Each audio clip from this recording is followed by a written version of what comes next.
Okay. So आपण actually physical properties बघायचे कशाचे अल्डिहाइड्स कीटोन्स अँड कार्बोक्सिलिक ऍसिडचे. पण त्याच्या आधी आपण काय डिस्कस करायचं आहे तर स्ट्रक्चर जो असतो कार्बोनिल कंपाऊंडचा तो कसा असतो, कारण त्यावरती मोस्ट ऑफ द केसेस मध्ये रिॲक्टिव्हिटी डिपेंड राहते. काय डिपेंड राहते?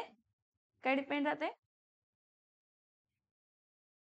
5 मिनिट, 5 मिनिट बैठो बैठो 5 मिनिट. तर स्ट्रक्चर ऑफ कार्बोनिल ग्रुप जो असतो काय असतं बघा, हा कार्बन आहे, हा डबल बॉन्ड ओ आहे आणि इथं एक बॉन्ड आहे, इथं एक बॉन्ड आहे. कार्बनची व्हॅलेन्सी 4च असणार आहे. किती असणार आहे? 4. पण त्या 4 व्हॅलेन्सी मध्ये इथं काय असतंय की एक सिग्मा बॉन्डिंग असतं आणि एक काय असतंय पाय बॉन्डिंग. जेव्हा कधीही मल्टिपल बॉन्ड असतात मग ते फक्त सीओ नाही, ते ओ डबल बॉन्ड ओ असू दे किंवा एन ट्रिपल बॉन्ड एन असू दे, त्यातला एकच बॉन्ड काय असतो? सिग्मा. आणि दुसरा बॉन्ड काय असतो तर पाय. आणि पाय बॉन्ड जो आहे हा लॅटरल ओव्हरलॅपिंग मुळे झालेला असतो. कशामुळे झालेला असतो? ऍक्सिस टू ऍक्सिस ओव्हरलॅपिंग झालेली नसते. ही जी आहे ना इथं दाखवली ना कार्बन आणि ऑक्सिजन मध्ये, हे कार्बनचं ऑर्बिटल sp2 हायब्रिडाइज्ड ऑर्बिटल आणि ऑक्सिजनचं p ऑर्बिटल ओव्हरलॅप झाले, त्याला ऍक्सिस टू ऍक्सिस ओव्हरलॅपिंग म्हणतात. कसली ओव्हरलॅपिंग म्हणतात? कसली ओव्हरलॅपिंग म्हणतात? Axis to axis. बरं, ऍक्च्युली होतंय काय की नॉर्मली कार्बन आणि ऑक्सिजन हे इथं ह्याचं अनहायब्रिडाइज्ड ऑर्बिटल म्हणतो आणि ह्याचं पण कन्सिडर करूया हा अनहायब्रिडाइज्ड ऑर्बिटल आहे. ठीक आहे.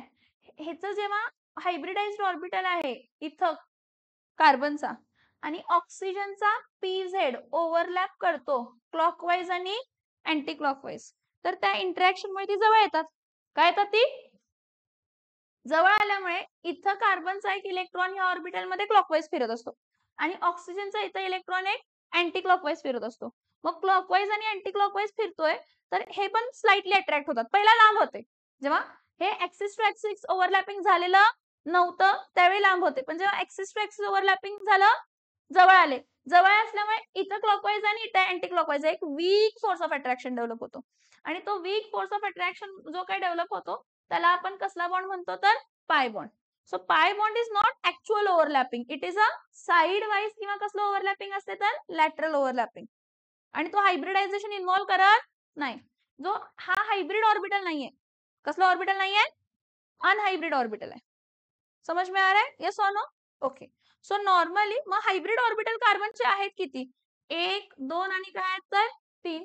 सो हा कार्बन किती हायब्रिड आहेत? 1 2 3. म्हणजे हा कसला हायब्रिडाइज असणार आहे तर ऍक्च्युअली ह्याचा लॉजिक खूप मोठा आहे, sp2 हायब्रिडाइज म्हणजे काय वगैरे वगैरे, पण तेवढा आता टाइम नाही आहे सगळं एक्सप्लेन करण्याला. फक्त तुम्ही एवढं लक्षात ठेवा की कार्बोनिल कार्बन मधला जो कार्बन असतो तो कसला हायब्रिडाइज असतो? sp2. कसा हायब्रिडाइज असतो? हा. आणि ऑक्सिजन हा काय हायब्रिडायझेशनचा इन्व्हॉल्वमेंट नसते आहे, ऑक्सिजनला हायब्रिडायझेशन नसतो या केसमध्ये. ठीक आहे. So carbonyl carbon atom is sp2 hybridized and forms how many sigma bonds? 3 sigma bonds. And the fourth valence electron of carbon remains in its p orbital. This is p orbital. It is dumbbell shaped and forms a pi bond with oxygen by overlap with p orbital of an oxygen. In addition, the oxygen atom also has 2 non-bonding electron pairs. Non-bonding electron pair म्हणजे हे lone pairs. काय आहे? Lone pairs. Okay. So this carbonyl carbon and 3 atoms attached to it lie in the same plane. sp2 hybridized आहे म्हणजे geometry trigonal planar असते. कसली geometry असते? कसली geometry असते? Trigonal planar. Planar आहे म्हणजे plane मध्ये. Okay. So it is trigonal planar and have the same plane and pi electrons in the cloud are above the plane and below the plane. See if this is a planar geometry.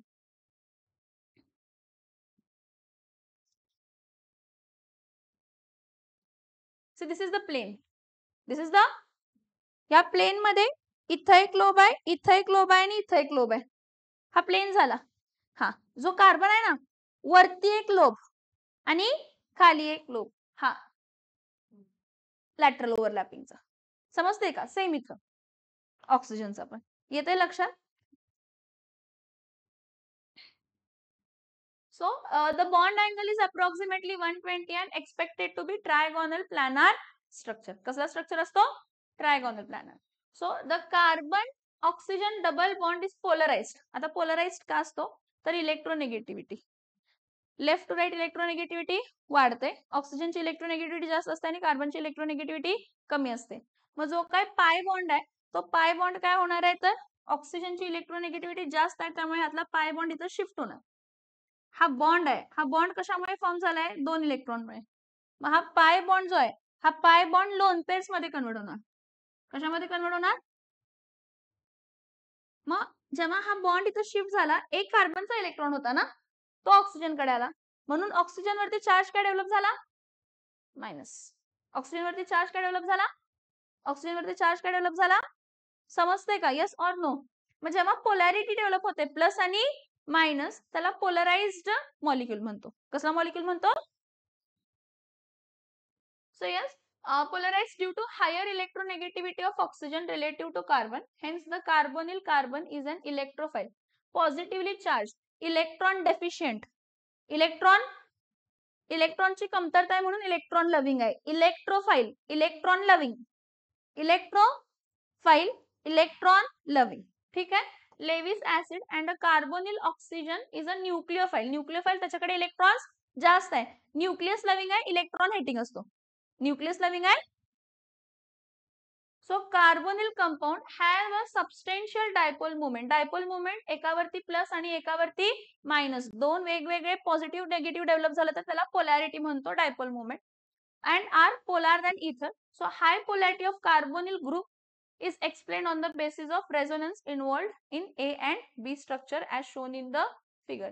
मी तुम्हाला हे resonance परत detail मध्ये सांगते पण एवढा part थोडा लिहून घ्या पहिला. हा वाला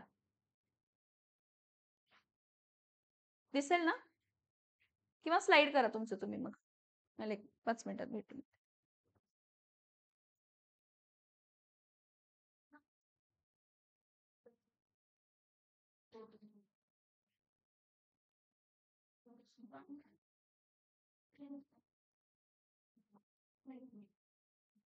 हॅलो अल्केन झालंय कुठपर्यंत?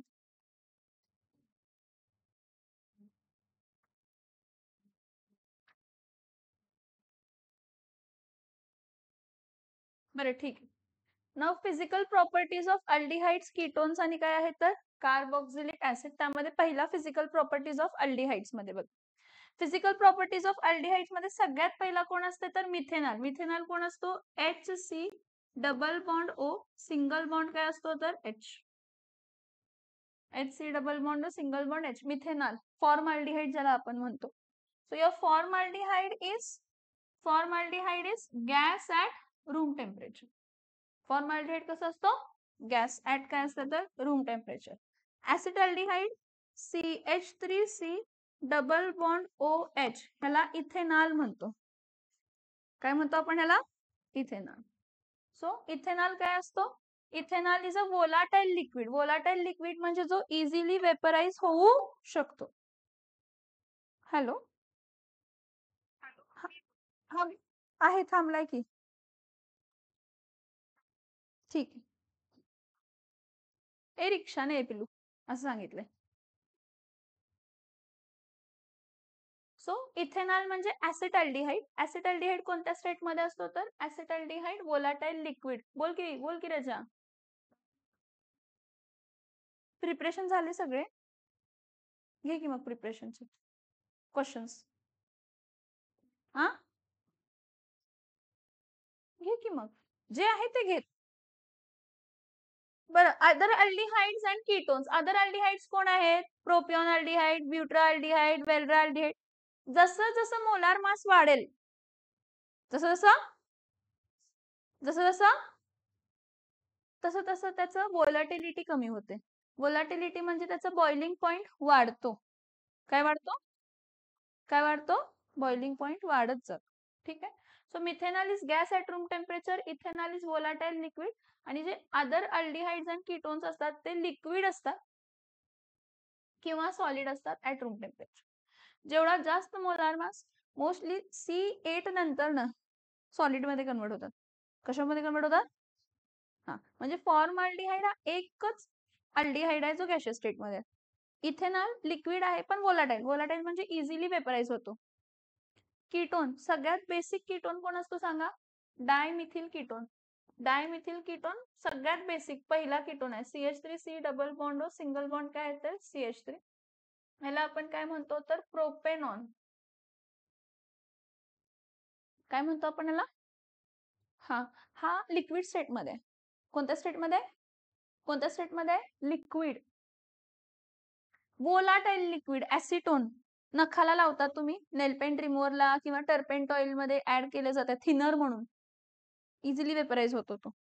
कलर लगेच सुकतो तुमचा असं म्हणतो की नाही. हा that is acetone. That is dimethyl ketone. That is propanone. पहिला ketone. So other aldehydes and ketones are in liquid or a solid state at room temperature. Commonly आपण असं नाही की अल्डिहाइड कीटोन्स. आपण हॅलोजन डेरिव्हेटिव्ह बघितलं का? Halogen derivative of alkanes and arene बघितलं. Alcohols बघितले आणि इथर्स बघितले. आणि आता अल्डिहाइड कीटोन आणि कार्बोक्सिलिक बघितले. सगळे बघितले. त्यामध्ये जसं जसं मोलार मास वाढत जाईल, काय वाढत जाईल? मेल्टिंग पॉइंट आणि बॉइलिंग पॉइंट काय होणार आहे? वाढणार आहे. मग अल्डिहाइड मध्ये सगळ्यात बेसिक फॉर्मल्डिहाइड आहे. फॉर्मल्डिहाइड पेक्षा जास्त बॉइलिंग पॉइंट ऍसिटल्डिहाइड. ऍसिटल्डिहाइड नंतर ना प्रोपियोनल्डिहाइड. प्रोपियोनल्डिहाइड नंतर ना वेल्ड्राल्डिहाइड. वेल्ड्राल्डिहाइड नंतर ना कॅप्राल्डिहाइड. नंबर ऑफ कार्बन ॲटम्स वाढत गेले, मेल्टिंग आणि बॉइलिंग पॉइंट काय होणार आहे? वाढणार आहे. कीटोनचा सगळ्यात बेसिक कीटोन कोण आहे? प्रोपेनॉन. नेक्स्ट कोण झाला? ब्युटेनॉन. नेक्स्ट कोण आला? पेंटेनॉन. नेक्स्ट कोण आला? हेक्झेनॉन. नेक्स्ट कोण आला? हेप्टेनॉन. नंबर ऑफ कार्बन ॲटम वाढले, मोलार मास वाढला, मेल्टिंग आणि बॉइलिंग पॉइंट काय होणार आहे? वाढणार आहे. मेल्टिंग आणि बॉइलिंग पॉइंट होणार आहे? वाढणार आहे. बरं, आता अल्डिहाइड्स अँड कीटोन्स जे असतात ते आयसोमर्स असतात. फंक्शनल आयसोमर. कसले आयसोमर? फंक्शनल म्हणजे सेम फंक्शनल ग्रुप वेगळा असतो. CH3CH2C डबल बॉन्ड O इथं काय येणार आहे तर H. This is propionaldehyde. Propanal. आणि CH3C double bond O single bond काय आहे तर CH3 प्रोपेनॉन. प्रोपेनाल आहे आणि काय आहे तर प्रोपेनॉन आहे. आता ही जी दोघं आहेत ह्या दोघांचं फॉर्म्युला काय बघा. कार्बन किती आहे? 3. हायड्रोजन किती आहे? 6. ऑक्सिजन किती आहे? 1. कार्बन किती आहे? 3. हायड्रोजन किती आहे? 6. ऑक्सिजन किती आहे? 1. मग ह्या दोघांमध्ये कोणाचं बॉइलिंग पॉइंट जास्त असणार आहे? कीटोन्स. आयसोमेरिक अल्डिहाइड किंवा कीटोन्स असतील तर कीटोन्सचा मेल्टिंग आणि बॉइलिंग पॉइंट काय असणार आहे? जास्त. कोणापेक्षा? अल्डिहाइड्स. कोणापेक्षा? अल्डिहाइड्स पेक्षा. तसं बघितलं तर आपण आतापर्यंत जे काय कंपाऊंड्स डिस्कस केलेत फंक्शनल ग्रुप प्रमाणे, कार्बोक्सिलिक ऍसिड घेतला, RC double bond O single bond काय आहे तर OH. त्यानंतर ना नेक्स्ट काय घेऊया?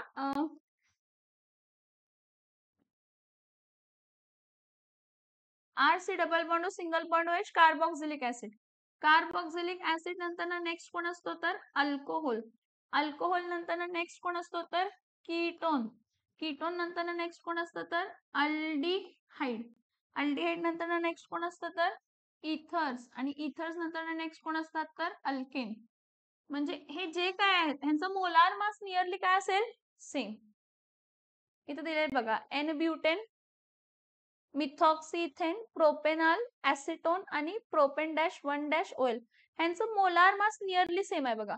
58 60 58 58 काय आहे तर 60. कार्बोक्सिलिक ऍसिड ऍड नाही केलेला पण मी आताच ऍड करून सांगते कार्बोक्सिलिक ऍसिड बद्दल. तर सगळ्यात जास्त कोणाचं बॉइलिंग पॉइंट असणार आहे? Melting point? Carboxylic acid. का कार्बोक्सिलिक ऍसिड? कारण त्यामध्ये कार्बोनिल ग्रुप आहे as well as OH group. OH group hydrogen bonding करते. कार्बोनिक ग्रुप हायली रेझोनेटिंग असतो, डायपोल क्रिएट करतो म्हणून. त्यानंतर अल्कोहोल. अल्कोहोल्स का तर अल्कोहोल्स मध्ये कसलं बॉन्डिंग असते तर हायड्रोजन बॉन्डिंग. कसलं बॉन्डिंग असते? कसलं बॉन्डिंग असते? Hydrogen bonding. त्यानंतर ना कीटोन, कीटोन इथरच ड्रॉ केले की कीटोन RC डबल बॉन्ड असतात. अल्कोहोल नंतर कोणाचं बॉइलिंग पॉइंट असते तर कीटोन्स. कीटोन्स नंतर कोणाचं असते तर अल्डिहाइड्स. अल्डिहाइड्स नंतर कोणाचं असते तर इथर्स. आणि इथर्स नंतर कोणाचं असतं तर अल्केन्स. समजतंय का? Yes or no? Yes or no? Yes or no? Are you getting this point? Molar mass nearly काय असायला पाहिजे? सेम. तर ही ऑर्डर फॉलो होते. सगळ्यात जास्त मेल्टिंग किंवा बॉइलिंग पॉइंट कार्बोक्सिलिक ऍसिड, मग अल्कोहोल्स, मग कीटोन्स, मग अल्डिहाइड्स, मग इथर्स आणि मग कोण असणार आहे तर alkanes. See the lower member of aldehydes, sorry राहिलं, the boiling point of aldehydes and ketone. The boiling point of aldehydes and ketones are higher than hydrocarbons. Hydrocarbons म्हणजे अल्केन. हायड्रोकार्बन्स म्हणजे मग अल्केन असू दे, अल्किन असू दे किंवा alkyne असू दे. ठीक आहे. And ethers of comparable molecular mass. It is due to weak molecular association in aldehydes and ketone arising out of dipole to dipole interaction. Also their boiling point are lower than those of alcohol. Alcohol पेक्षा boiling point कमी आहे. कोणाचा? Aldehyde आणि कीटोनचा. का? तर aldehyde मध्ये OH sorry alcohol मध्ये OH present आहे. OH हायड्रोजन बॉन्डिंग दाखवतो आणि तो स्ट्रॉंगर असतो डायपोल टू डायपोल इंटरॅक्शन पेक्षा. आणि डायपोल टू डायपोल इंटरॅक्शन कोणामध्ये असतो? कीटोन आणि अल्डिहाइड. कीटोन आणि अल्डिहाइड मध्ये डायपोल टू डायपोल इंटरॅक्शन असते, पण अल्कोहोल मध्ये हायड्रोजन बॉन्डिंग असते आणि alcohol hydrogen bonding stronger interaction आहे compared to dipole to dipole interaction. Dipole to dipole interaction पेक्षा डायपोल टू डायपोल इंटरॅक्शन पेक्षा हायड्रोजन बॉन्डिंगचं इंटरॅक्शन काय आहे? स्ट्रॉंगर. म्हणून alcohol of measurable molar mass is having higher melting and boiling point than aldehydes and ketones. So what about ketones? Ketones आणि aldehydes मध्ये ketones चं boiling point काय असणार आहे? जास्त. बल्की अल्किल ग्रुप्स असतात. कसले अल्किल ग्रुप्स असतात? So as their boiling points are lower than those of alcohols of similar molecular masses due to absence of which bonding? Intermolecular hydrogen bonding. कोणामध्ये intermolecular hydrogen bonding absent असते? कोणामध्ये intermolecular hydrogen bonding absent असते? Yes, aldehydes and ketones मध्ये. कोणती bonding present असते? Dipole to dipole interaction. कोणती present असते? कोणती इंटरॅक्शन प्रेझेंट असते? Dipole to dipole interaction. So following are rank. सगळ्यात जास्त कोणाचा आहे सांगा ह्यामध्ये? प्रोपेनॉल म्हणजे अल्कोहोल आहे. अल्कोहोल नंतर ना कीटोन, ऍसिडोन म्हणजे कीटोन, मग अल्डिहाइड, मग इथर आणि मग अल्केन. पण ह्यापेक्षाही मोठी कोणाची असते तर कार्बऑक्झिलिक ऍसिड. कोणाची असणार आहे? कार्बऑक्झिलिक ऍसिड कोण असणार आहे इथं? Ethanoic acid CH3COOH. ह्याचा मोलार मास 60 असतो आणि ह्याचा जो बॉइलिंग पॉइंट असेल हा 370 पेक्षाही काय असणार आहे? जास्त. कारण त्यामध्ये दोन बॉन्डिंग आहेत. हायड्रोजन बॉन्डिंग पण आहे, डायपोल टू डायपोल इंटरॅक्शन पण आहे. दोन्ही आहे. हायड्रोजन बॉन्डिंग पण आहे. Next, lower member of aldehydes and ketone. Now solubility, miscibility म्हणजे तो पाण्यामध्ये सोल्युबल असणार आहे की नाही. बरं, आपण ऐकलंय, मी तुम्हाला 10 वेळा सांगते. लाईक डिझॉल्व्स काय म्हणते मी तुम्हाला? Like dissolves like. Who dissolves who? Like dissolves like. म्हणजे पोलार मॉलिक्युल असेल, पोलार सोल्यूट असेल तर सॉल्व्हेंट कसा असायला पाहिजे? पोलार. आणि नॉन पोलार सोल्यूट असेल तर सॉल्व्हेंट कसा असायला पाहिजे? Non polar. वॉटर पोलार असतो. वॉटर कसा असतो? पोलार. H आणि काय असते तर OH. म्हणजे इथं H वरती ऑक्सिजन वरती निगेटिव्ह असते, H वरती पॉझिटिव्ह आणि इथं H वरती काय असणार आहे तर पॉझिटिव्ह. पण जो अल्किल ग्रुप आहेत कार्बोनिलचे C डबल बॉन्ड O मध्ये, हा ऑक्सिजन हा निगेटिव्ह आहे आणि हा काय आहे तर positive. Alkyl group non polar असतात. कोण नॉन पोलार असतात? बरं, कीटोन असू दे किंवा अल्डिहाइड असू दे, दोघांमध्येही डायपोल आहे कार्बोनिल ग्रुपला. काय आहे? डायपोल आहे कार्बोनिल ग्रुपला. पण इंडक्टिव्ह इफेक्ट जो असतो तो पहिल्या 3 कार्बनलाच ऍप्लिकेबल असतो. म्हणजे जी डायपोल क्रिएट होणार अल्किलच्या चेनला ती पहिल्या 3 कार्बनला. मग कन्सिडर केला प्रोपेनॉन, ब्युटेनॉन, पेंटेनॉन. अल्डिहाइड्स मध्ये फॉर्मल्डिहाइड, ऍसिटल्डिहाइड, प्रोपियॉन अल्डिहाइड, ब्युटाल्डिहाइड. विषय संपला.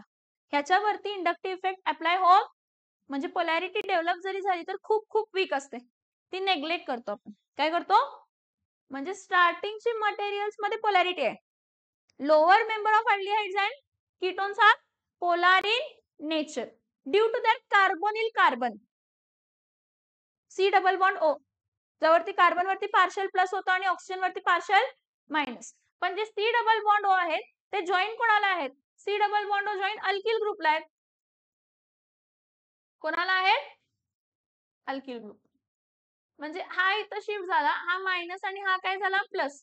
मग तुम्ही म्हणणार इंडक्टिव्ह इफेक्ट म्हणजे कोण? कमतरता. कमतरता जी कमी म्हणजे ह्याच्यामध्ये जी काही कमतरता डेव्हलप झाली, प्लस चेंज डेव्हलप झाली, तर हा अल्किल ग्रुप दयाळू असतात. ते म्हणतात की घे माझा इलेक्ट्रॉन पेअर तुझ्याकडे घे.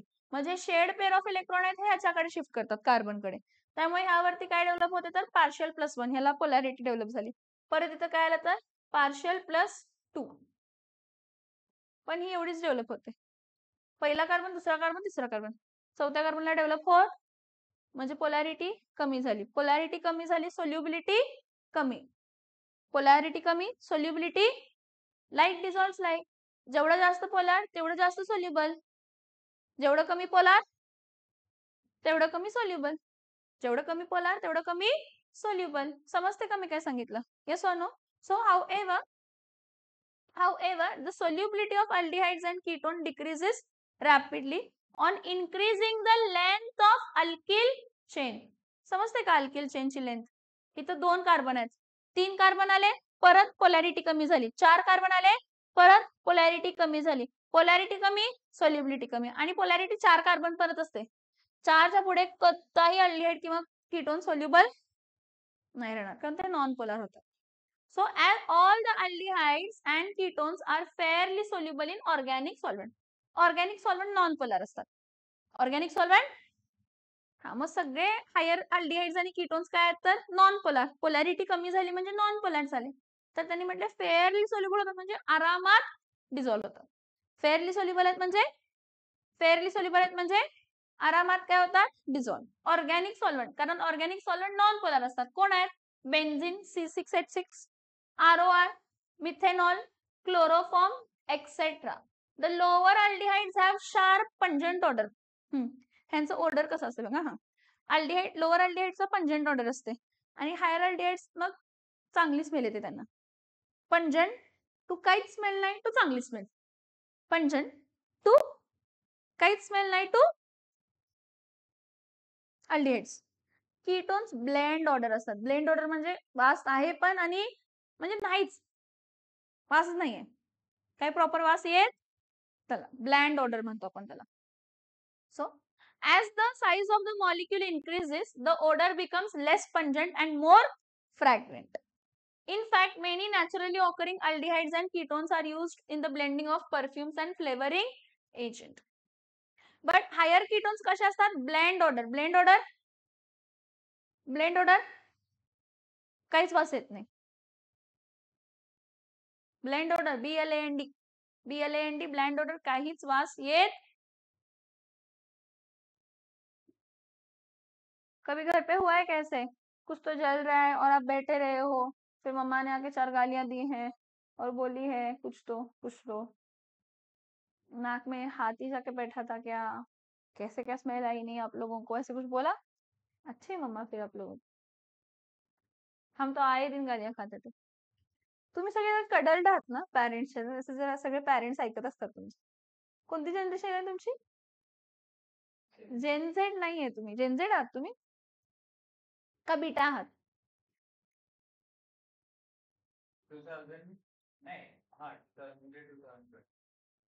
2010 पर्यंत जेनझेड आहे. हा त्याच्या पुढे अल्फा आणि आता माझी आहे ती बीटा आहे. ठीक आहे. Physical properties of carboxylic acid. जरा इथं बघा. कार्बॉक्झिलिक ऍसिडच्या फिजिकल प्रॉपर्टीज बघण्याआधी जरा आपण थोडे पॉइंट्स बघूया यामध्ये.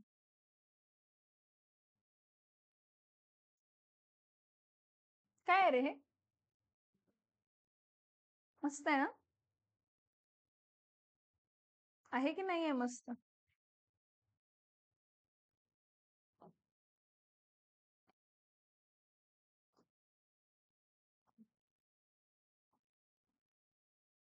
इथं बघा. हा कार्बोक्सिलिक ऍसिड असतात ना, R C double bond O single bond O H असं असतो. कसं असतो? Single bond O H. परत इथं आर सी, इथं काय असणार आहे तर ओ एच, इथं काय असणार आहे तर डबल बॉन्ड ओ. आता हा ओ एच वरती पोलॅरिटी डेव्हलप होणार, ओ मायनस आणि एच प्लस. आणि हा कार्बोनिल कार्बनचा हा पाय बॉन्ड इथं शिफ्ट झाला तर ह्यावरती काय येणार आहे मायनस आणि ह्यावरती काय येणार आहे प्लस. सिमिलरली हा बॉन्ड इथं जर शिफ्ट झाला तर ह्यावरती मायनस आणि ह्यावरती काय येणार आहे तर प्लस. मग एका कार्बोक्सिल ग्रुपचा कार्बोनिल ऑक्सिजन दुसऱ्या कार्बोक्सिलिक ग्रुपच्या हायड्रोजनला OH हायड्रोजन बॉन्डिंग दाखवतो. ऑक्सिजन हायली इलेक्ट्रोनेगेटिव्ह आहे, हायड्रोजन हायली इलेक्ट्रोपॉझिटिव्ह आहे. Oxygen highly electronegative, hydrogen highly electropositive. Hydrogen bonding. परत इथं सेम हायड्रोजन पॉझिटिव्ह आणि ऑक्सिजन काय आहे तर निगेटिव्ह. ह्याला म्हणतात इंटरमॉलिक्युलर हायड्रोजन बॉन्डिंग. काय म्हणतात? स्ट्रॉंगर असतात म्हणून. सगळ्यात जास्त स्ट्रॉंगर कोण असतात तर कार्बोक्सिलिक ऍसिड. कारण इंटरमॉलिक्युलर हायड्रोजन बॉन्डिंग होते दोन मॉलिक्युल्स मध्ये. समजते का? Yes or no? आलं लक्षात मला काय सांगायचंय? यांची इंटरमॉलिक्युलर हायड्रोजन बॉन्डिंग आहे, त्यामुळे actually acetic acid gaseous state मध्ये असायला पाहिजे होता. सगळ्यात बेसिक ऍसिड कोण आहे? ऍसिड फॉर्मिक ऍसिड आहे, पण acetic acid CH3C double bond O single bond, इथं काय येणार आहे तर OH. असाच समोर कोण असणार आहे तर CH3C, इथं C, इथं काय येणार आहे तर double bond O single bond काय येणार आहे तर OH. सो इथं परत काय असणार आहे तर हा निगेटिव्ह आणि हा काय असणार आहे तर पॉझिटिव्ह. परत हा पॉझिटिव्ह आणि हा काय असणार आहे तर निगेटिव्ह. एकाचा निगेटिव्ह दुसऱ्याच्या कोणाला इंटरॅक्ट करणार आहे पॉझिटिव्ह, एकाचा पॉझिटिव्ह दुसऱ्यांच्या कोणाला अट्रॅक्ट करणार आहे negative. Dimer of acetic acid exist होतो, जो की लिक्विड स्टेट मध्ये असतो. असायला पाहिजे गॅशियस स्टेट मध्ये, पण इंटरमॉलिक्युलर हायड्रोजन बॉन्डिंग इतकं स्ट्रॉंगर असते की ते कॉन्स्टिट्युएंट पार्टिकल जवळ येतात. कॉन्स्टिट्युएंट पार्टिकल जवळ आले की इंटरमॉलिक्युलर फोर्स वाढतं आणि ते गॅस टू कशामध्ये कन्वर्ट होतात तर लिक्विड मध्ये. समजते मी काय सांगितलं? थोडं तरी कन्सेप्ट लक्षात आली? Yes or no? एका कार्बोक्सिलिक ऍसिडचा कार्बोनिल कार्बनचा ऑक्सिजन जो की नेगेटिव्हली चार्ज आहे, दुसऱ्या कार्बोक्सिलिक ऍसिडच्या OH च्या हायड्रोजन बरोबर बॉन्ड करतो. आणि ती बॉन्डिंग कसली बॉन्डिंग असते तर हायड्रोजन बॉन्डिंग, जी की कशापेक्षा स्ट्रॉंगर असते? डायपोल टू डायपोल इंटरॅक्शन पेक्षाही स्ट्रॉंगर. कशापेक्षा स्ट्रॉंगर असते?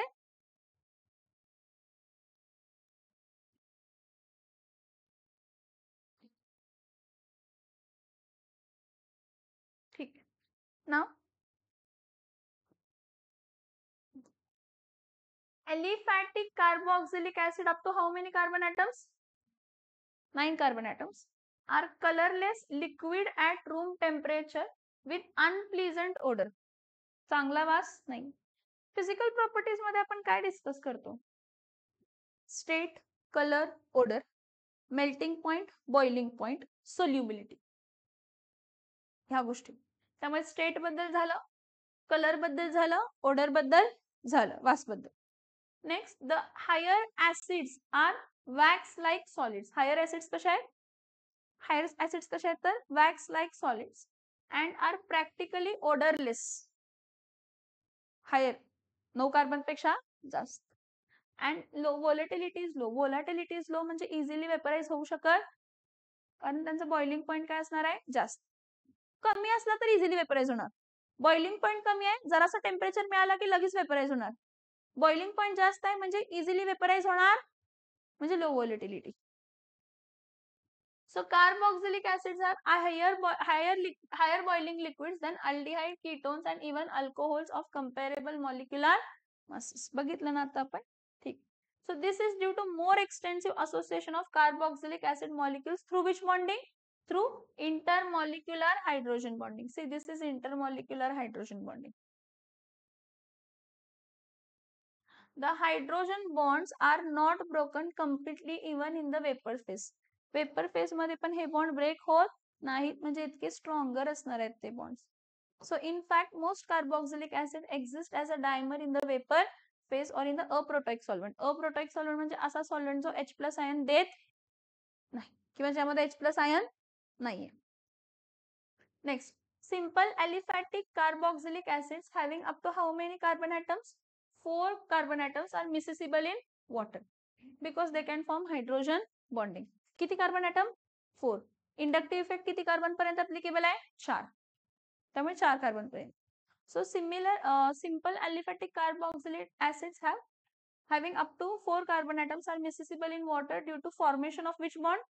Hydrogen bonds with water. The solubility decreases with increasing number of carbon atom.